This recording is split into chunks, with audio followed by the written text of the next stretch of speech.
Another thing I would like to say is when a teacher complains about a certain thing about your child or about your art or whatever your teacher complains about as regards learning or your child's attitude in school, it's not it's not something for you to it's not a fight, it's not a struggle, it's just for you to know that, oh, there is an issue here, Yeah, let's work together. yes. That is the reason why if not, the teacher will just let it be. Please, when a teacher complains about a certain thing, don't take it the negative way, except of course if the teacher was rude to you. Yes, then you have the right to say, no, I don't like the way you approached me.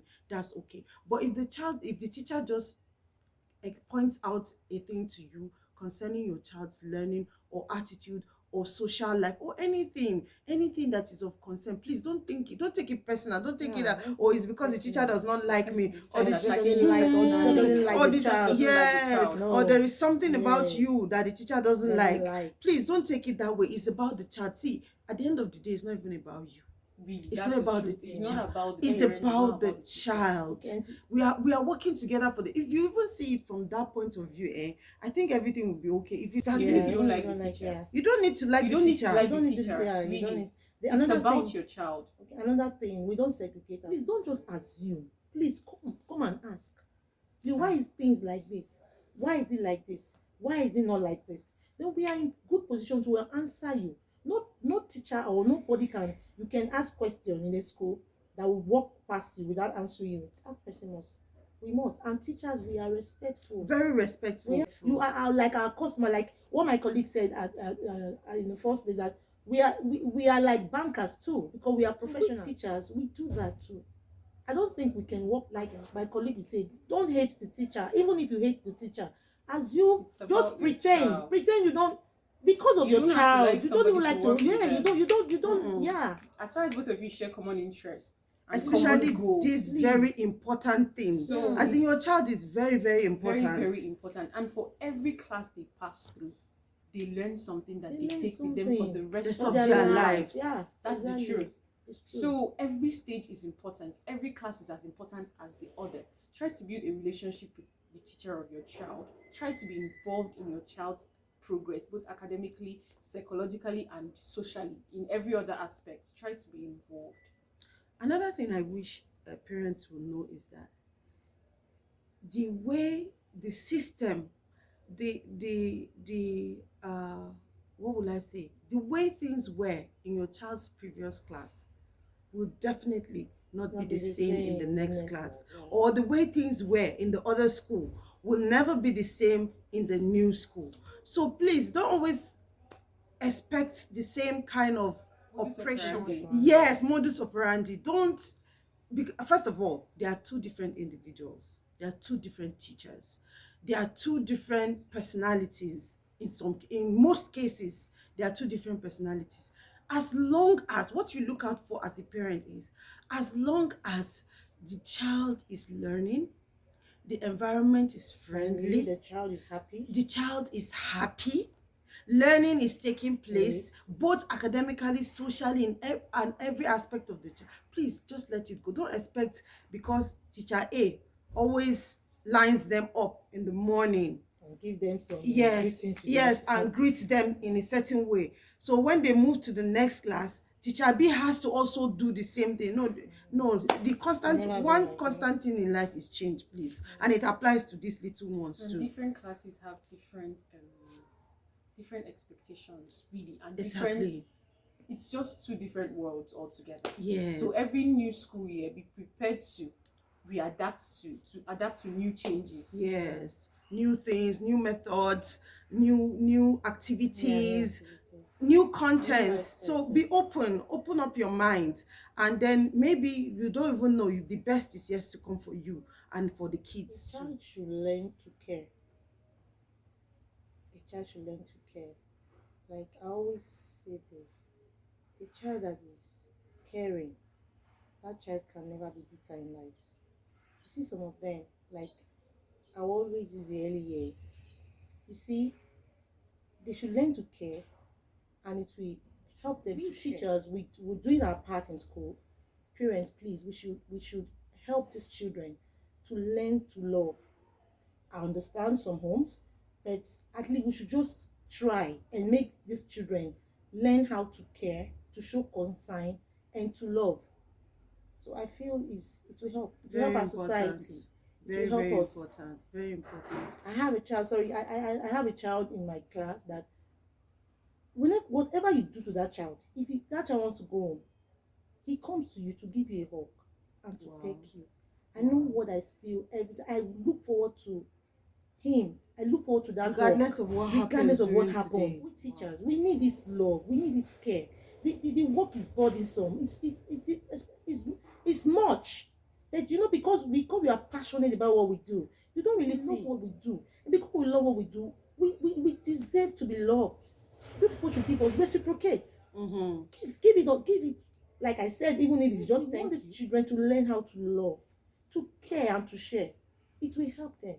Our nation today, you see so much fighting, so much war. It's like it's an upbringing. Yeah, I will use that word. It's upbringing. Like my colleague said something just now. I said, if the foundation is faulty, what can the righteous do? Mm-hmm. These What kids can are the still what very can the teacher young. do? What can the teacher do? These kids are still very young. You can imagine a kid talking to a teacher and the parents is there thinking it's funny. It's not funny. Some kids are disrespectful. They Very talk to they talk to their teacher anyhow. And it's terrible when the parents And the actually parents will thinks tell, it's funny. be laughing about Oh, it. You know, he's God. just a child. He's just a child. He knows what he's doing. Another thing again, yeah, we are not here to teach you how to train your child. Yeah.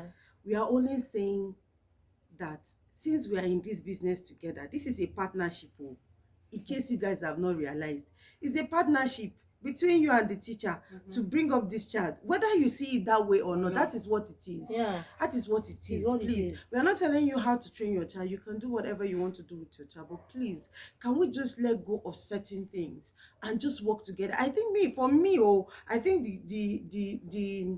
the cocoa of this thing we are talking about now is, let's try to let go of whatever and then work together, especially if you have a child in early years.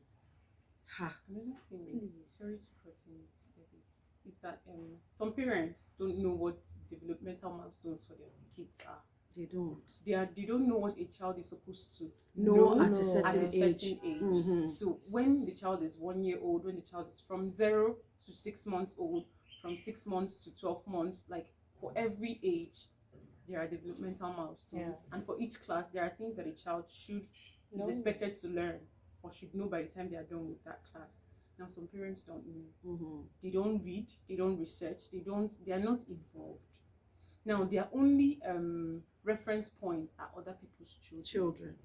So you see someone that has a 3-year-old, and then you're like, she's supposed to be reading. My friend's 3-year-old is reading. That's ridiculous. And you don't even know the follow-up the parents had done with that child. Like, you don't know what goes on with that child. Or my child is 6 years old and he's not reading, but that's fine because I have a friend that has a 7-year-old child that is not reading too. So, kini big deal. No, every child is an individual. And for every age there are expectations. There are developmental milestones. For every class there are expectations. You should also do research. Find out these things. If you don't have the time for research, ask questions. Really, you can even sit down with the teachers, your children's teachers, at the beginning of each school year. What are the expectations? What do you want us to do from home? Well, okay, even tell us what you are looking out for.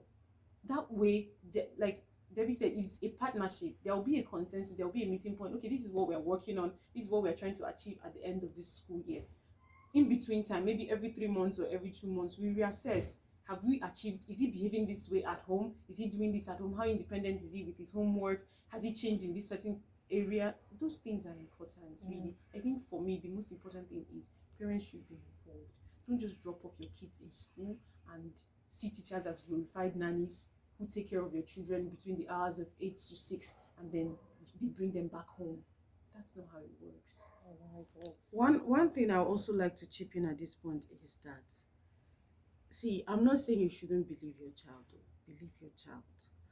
And most importantly, teach the child to be able to say the truth at all times, so that whatever the child says, you know that is true. But my sisters, my brothers, these children thrive on attention. Apart from lying to escape being punished, kids thrive on attention. If you ask a child, there is a way you ask a child, what happened in school today?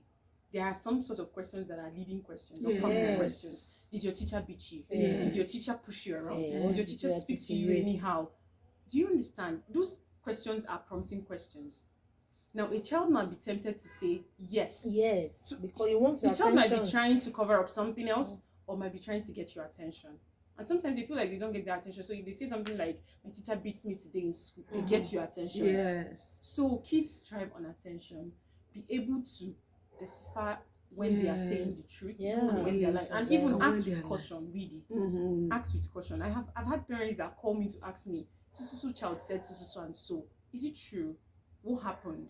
Do you understand? It's never, you can always try to confirm, even talk to the school management, but don't, a lot of people just jump head in first and start acting without trying to confirm if what their child is saying is true. And besides, they are even kids.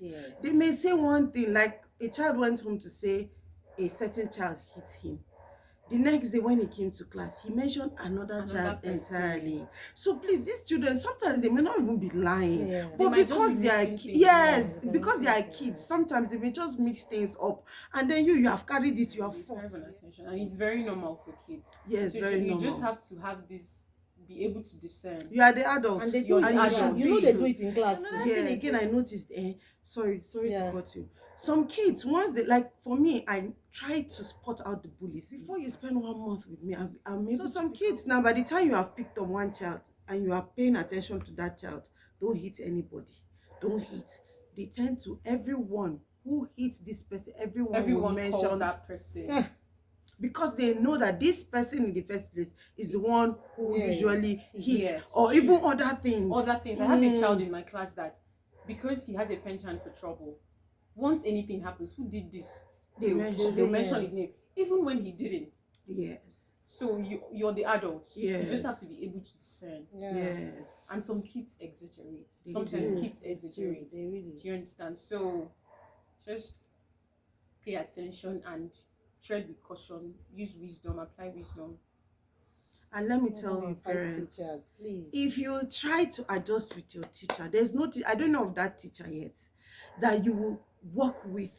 And this, I've enjoyed parents that work with. In fact, I feel like half of the work is done. Like I just feel like yes.